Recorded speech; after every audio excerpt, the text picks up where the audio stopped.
வணக்கம் கைஸ். பல்லாவரம் சந்தையிலேருந்து கொஞ்ச நாளுக்கு முன்னாடி இந்த ஸ்பீக்கரை வந்து வாங்கியிருந்தோம்.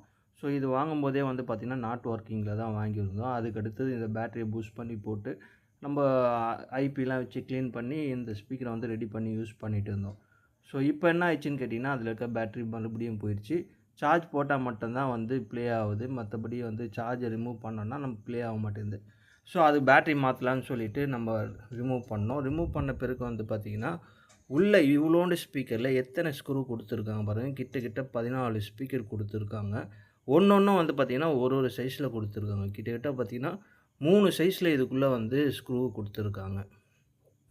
ஸோ ஒரு வழியாக வந்து பார்த்திங்கன்னா இதில் இருக்க அந்த ஸ்க்ரூவெல்லாம் ரிமூவ் பண்ணிவிட்டு நம்ம ஓப்பன் பண்ணி அந்த பேட்டரியை கழட்டி பேட்டரி கண்டிஷன் எப்படி இருக்குது அதெல்லாம் செக் பண்ணி வேறு புது பேட்டரி மாற்றணுமா என்னன்றதை நம்ம வந்து பார்க்க போகிறோம். ஸோ அதுக்காக வந்து பார்த்திங்கன்னா கழட்டியாச்சு. ஸோ பேட்டரிக்குமே வந்து பார்த்திங்கன்னா 4 ஸ்க்ரூ கொடுத்துருக்காங்க. ஸோ அந்த 4 ஸ்க்ரூவுமே கழட்டிட்டு நம்ம பேட்டரியை தனியாக ரிமூவ் பண்ணியாச்சு.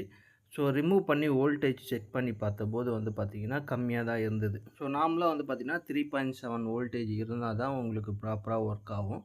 ஸோ அதுக்காக வந்து பார்த்திங்கன்னா இந்த மாதிரி பேட்டரியை வந்து பூஸ்ட் பண்ணும். ஸோ நம்ம வந்து பார்த்திங்கன்னா இதுதான் ரெடி பண்ணி வச்சுருக்கிறது. நார்மலாக வந்து பார்த்திங்கன்னா எல்லா பேட்டரியிலுமே வந்து 3 கனெக்ஷன் தான் கொடுத்துருப்பாங்க. ஆனால் இதில் பாருங்கள் கிட்டத்தட்ட ஒரு 7 கனெக்ஷன் கிட்ட கொடுத்துருக்காங்க. ஸோ பூஸ்ட் பண்ணதும் வந்து பார்த்திங்கன்னா ஒரு 3.3 வந்தது. அதுக்கடுத்து நம்ம போட்டு பார்த்தோம். நார்மலாக வந்து பார்த்திங்கன்னா நார்மல் ஸ்பீக்கரில் உங்களுக்கு 3.3 இருந்தாலே வந்து ஓகே ஆகிடும். ஆனால் இதில் வந்து பார்த்திங்கன்னா அந்தமாரி ஓகே ஆகல. திருப்பியுமே வந்து பார்த்திங்கன்னா நம்ம கேபிள் கனெக்ட் பண்ணால் மட்டும்தான் அது வந்து ஆன் ஆகுது. இல்லைனா கேபிளை ரிமூவ் பண்ணோன்னா ஆஃப் ஆகிடுது. ஸோ கேபிள் வந்து கனெக்டில் இருக்கும்போது நம்ம சாங்ஸ்லாம் ப்ளே பண்ணோம் அப்படின்னா பக்காவாக ப்ளே ஆகுது. அந்த கேபிளை ரிமூவ் பண்ணிட்டோம் சார்ஜில் இருந்துன்னா ஆட்டோமேட்டிக்காக வந்து ஆஃப் ஆகிடுது.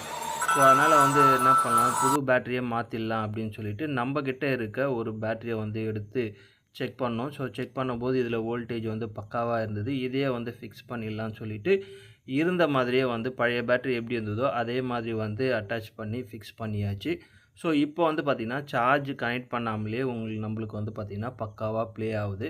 சரி ஓகேன்னு சொல்லிவிட்டு எல்லா ஸ்க்ரூவுமே வந்து போட்டாச்சு. இருந்தபடியே போட்டு பேக்கும் பண்ணியாச்சு. ஸோ இப்போ இந்த ஸ்பீக்கர் பக்காவாக ரெடி ஆகிடுச்சு. அந்த பழைய பேட்டரியை வந்து பார்த்திங்கன்னா கண்டிப்பாக வேஸ்ட் ஆக போகிறதில்ல. அதை நம்ம வேறு ஏதாவது ஒரு ஸ்பீக்கருக்கோ இல்லை ஏதோ ஒரு டிவைஸ்க்கோ கண்டிப்பாக யூஸ் பண்ணலாம். ஸோ அதையும் எடுத்து வச்சுக்கியாச்சு. ஸோ இப்போ இது எப்படி ப்ளே ஆகுதுன்னு மட்டும் பாருங்கள். சவுண்ட்லாம் பக்காவாக வந்து ரெடி பண்ணியாச்சு இந்த ஸ்பீக்கரை.